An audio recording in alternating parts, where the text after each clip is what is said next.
আসসালামু আলাইকুম, welcome back to my channel. আজকের রেসিপি হোমমেড টমেটো সস। আমাদের প্রতিনিয়ত ভাজা পোড়া খেতে কিন্তু টমেটো সসটা লাগে। আর বাহিরের টমেটো সস কতটুকু স্বাস্থ্যসম্মত তা নিয়ে কিন্তু একটা প্রশ্ন থেকেই যায়। আর আজকের এই রেসিপিটি ফলো করে আপনারা খুবই সহজে বাসায় টমেটো সস তৈরি করে কয়েক মাস জুড়ে তা সংরক্ষণ করতেও পারবেন। তো চলুন দেখে নেওয়া যাক কীভাবে তৈরি করতে হয়। আমি এখানে প্রায় 2 কেজির মতো পাকা টমেটো নিয়ে নিয়েছি। চেষ্টা করবেন টমেটোগুলো একদম পাকা নেওয়ার। অর্ধেক কাঁচা বা কাঁচা টমেটো নিলে কিন্তু টমেটো সসটা ভালো হবে না, একদম পাকা টমেটো নিতে হবে। আমি টমেটোগুলো খুব ভালোভাবে ধুয়ে নিয়েছি। এখন ভিডিওতে দেখানো অনুসারে টমেটোগুলো এইভাবে কেটে নিতে হবে। এখন সবগুলো টমেটো এইভাবে কেটে নিচ্ছি। চুলার উপর একটি প্যান বসিয়ে দিলাম। এর মধ্যে আমি আগে থেকে কেটে রাখা সবগুলো টমেটো নিয়ে নিচ্ছি। এখানে আমি আস্ত 4-5 পিসের মতো রসুন দিয়ে দিলাম আর ছোট 2টা পেঁয়াজ কেটে এর মধ্যে দিয়ে দিলাম। এখন আমি প্যানের চারপাশে টমেটোগুলো একদম সমানভাবে ছড়িয়ে দিব এবং চুলার আঁচ হাইতে করে এখন ঢাকনা দিয়ে ঢেকে রেখে দিব। আর এর মধ্যে দেখতে পারবেন আস্তে আস্তে টমেটোটা গলতে শুরু করছে এবং এর থেকে পানি ছাড়তে শুরু করছে। কিছুক্ষণ পর ঢাকনাটা তুলে নিচ্ছি। এখন আমি টমেটোগুলো একটু নেড়ে উল্টিয়ে পাল্টিয়ে দিব। আমি এর মাঝখানে কয়েকবার ঢাকনাটা তুলে একটু নাড়া দিয়ে নিয়েছিলাম। আপনারা কিছুক্ষণ পরপর একটু ঢাকনাটা তুলে নাড়া দিয়ে নেবেন, তাহলে সবগুলো টমেটো খুব ভালোভাবে সেদ্ধ হবে। দেখতেই পাচ্ছেন আমি খুব ভালোভাবে নেড়ে নিলাম। এখন আমি আবারও এটা ঢাকনা দিয়ে ঢেকে রেখে দিব।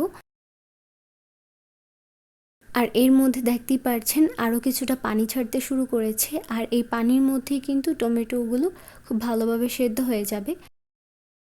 আর আমি কিন্তু এর মধ্যে কোনো এক্সট্রা পানি দেইনি, যা পানি উঠেছে তা সম্পূর্ণ টমেটো থেকে উঠেছে। আমি কয়েকবার এর মধ্যে ঢাকনাটা তুলে নেড়ে চেড়ে টমেটোগুলো সেদ্ধ করে নিয়েছি। আমি টমেটোগুলো প্রায় 15 মিনিটের মতো সেদ্ধ করে নিয়েছি। টমেটোগুলো খুব ভালোভাবে সেদ্ধ হয়ে গেছে। এখন আমি চুলাটা বন্ধ করে এটা সম্পূর্ণ ঠান্ডা করে নিচ্ছি।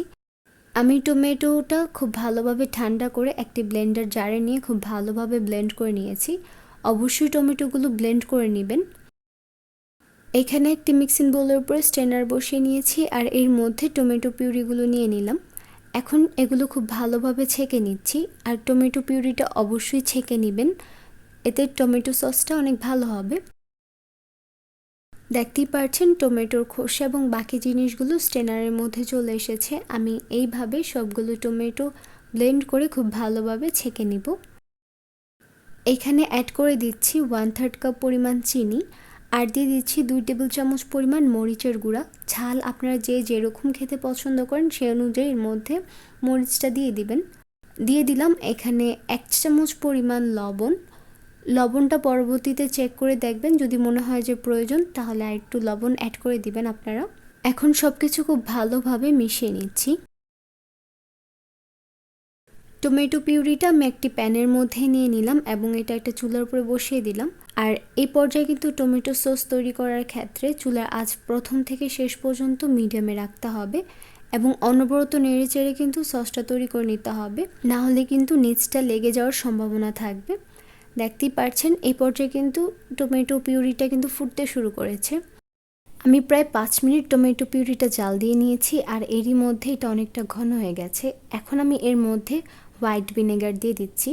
এটা যেহেতু আমরা অনেক দিনের জন্য সংরক্ষণ করব, তার জন্য কিন্তু এই হোয়াইট ভিনেগারটা দিতে হবে। আমার এখানে 2 কেজির একটু বেশি টমেটো ছিল, তো তার জন্য আমি এখানে 1/3 কাপ পরিমাণ হোয়াইট ভিনেগার দিয়েছি। ভিনেগারটা দিয়ে দেওয়ার পর আমি খুব ভালোভাবে নেড়ে চেড়ে আবারও কিছুক্ষণের জন্য জাল দিয়ে নিব। আরও 3-4 মিনিট জাল দিয়ে নেওয়ার পর কিন্তু টমেটো পিউরিটা অনেকটা ঘন হয়ে যাবে আর এই পর্যায়ে অনেক ফুটতে শুরু করবে, হাতের মধ্যে পড়তেও পারে, তাই অনবরত নেড়ে নেবেন এটা। আমি এখানে 1 টেবিল চামচ কর্নফ্লাওয়ারের সাথে 2 টেবিল চামচ পরিমাণ পানি মিশিয়ে একটা মিশ্রণ তৈরি করে নিয়েছিলাম। এখন এই সম্পূর্ণ মিশ্রণটা এর মধ্যে দিয়ে দিলাম।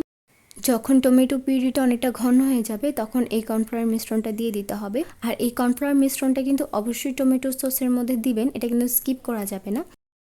এই টমেটো সসটা সংরক্ষণের জন্য কিন্তু অবশ্যই কর্নফ্লাওয়ারটা দিতে হবে।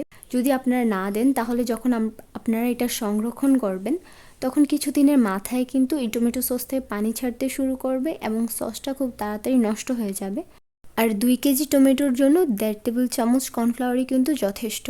কর্নফ্লাওয়ার মিশ্রণটা দিয়ে আমি অনবরত নেড়েচেড়ে নিয়েছি।